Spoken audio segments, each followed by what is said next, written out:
your roadmap as to how the world is going to change, what's going to happen, and you need to be making appointments for 25 years from now. And that's what the vision would be. Thank Right. you. I think that's helpful. With that, may I open the discussion to the floor?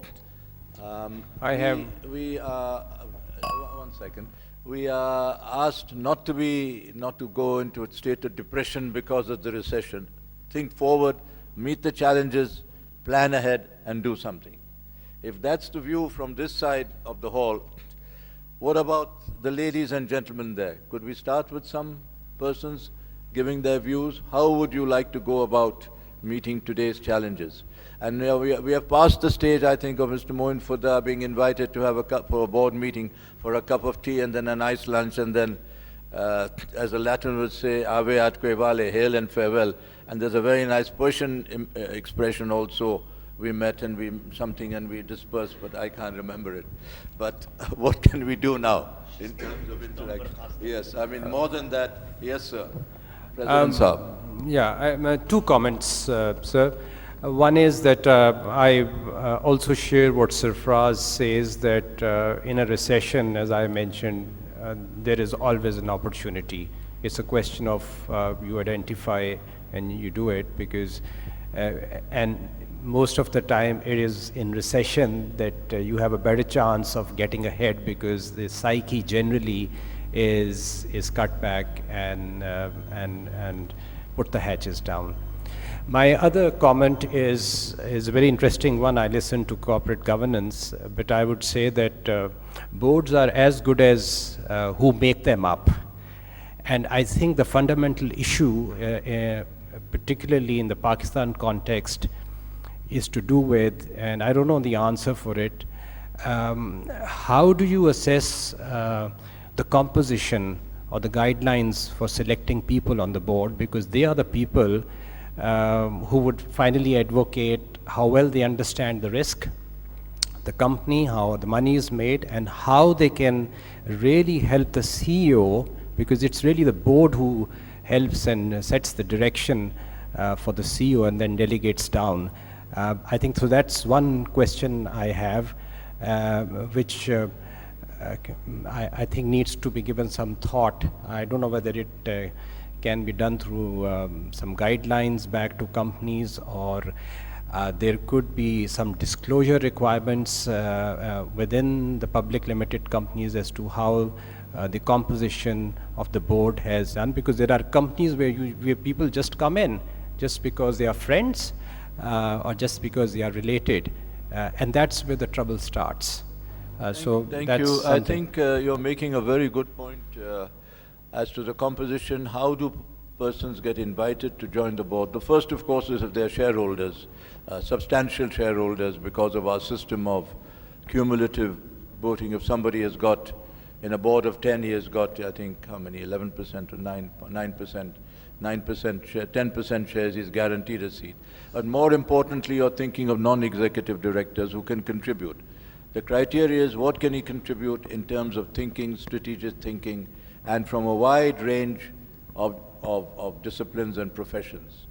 But more, and also with gender representation. That is something which is unfortunately not terribly, unless you have your wives and sisters and mothers-in-law, just to have for the sake of filing the statutory return, which is not really what is intended. Unlike Norway, where by law, 40% of every public company's directors must be women. We haven't reached that. We haven't even got a goal of 10%. So you have a good question, how do we get people there? And would someone like to say something on that? Can I comment on that? Waqar, I think this is the most pertinent issue in respect of the corporate governance. And initially, when the code was being formulated, several processes were being thought about and worked. But I think the review process, which is currently on, has found not 100% solution to it, but there is a solution in the form that what one is trying to do is to come up with very clear, specific definition of independent non-executive directors. And I think in about a month's time, roundtables will start on the revised draft of the Code of Corporate Governance, which is there already in the Pakistan Institute of Corporate Governance. The task force has done the work, and in that, the numbers of the executive directors have been restricted to a level. The family members cannot have more than a proportion of the board members in that. That's also a proposal which is going.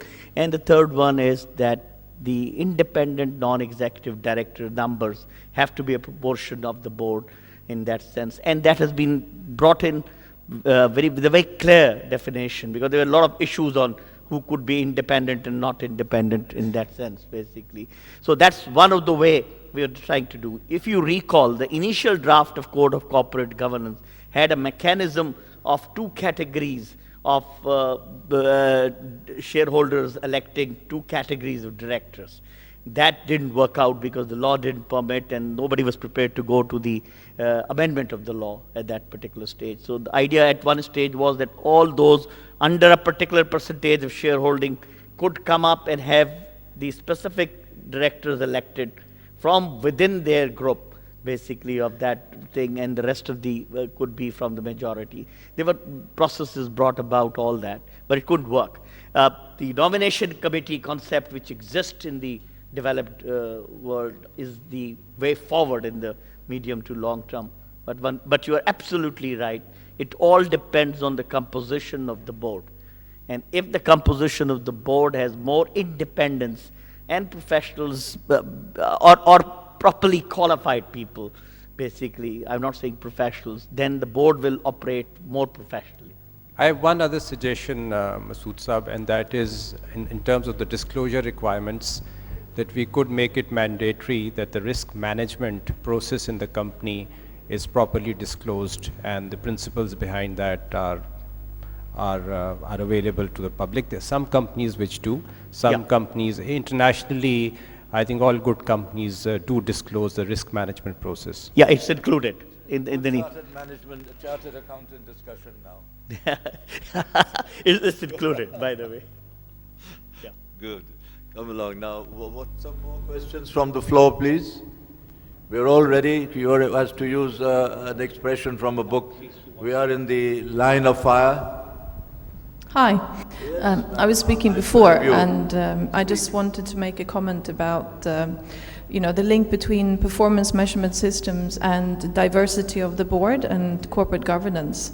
Being a woman and being a company owner and also having a company in Dubai, I'd like to just say that I think the whole gender discussion around the lack of women in management positions or in board is a performance measurement issue, because one of the things that women actually struggle to deliver on is reliability, flexibility, availability and presence, and those are actually soft variables that is very hard to measure. But if you want to succeed in management, those are the things that you actually are evaluated on.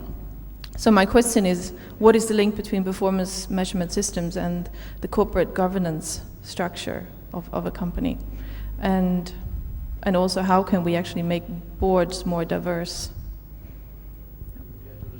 I think legally there is a gender diversity number on the boards. I'm not sure. Someone mentioned 40% here. I think that is in Norway. In Norway, That is okay. required But in Norway. I believe there is one here also. Maximum is some sort of tokenism. Okay. At least in this part of the world. I can tell you, on my annual, my performance appraisal, I have a gender diversity target from my chairman. So I have to live by it. If I don't perform, then I will get my bonuses and my pay cut, despite whatever else happens. So maybe that is the answer. In many ways, I think you should know, madam, that we are pioneers. We have had the first Muslim lady Prime Minister. We've got the first Muslim Speaker of the National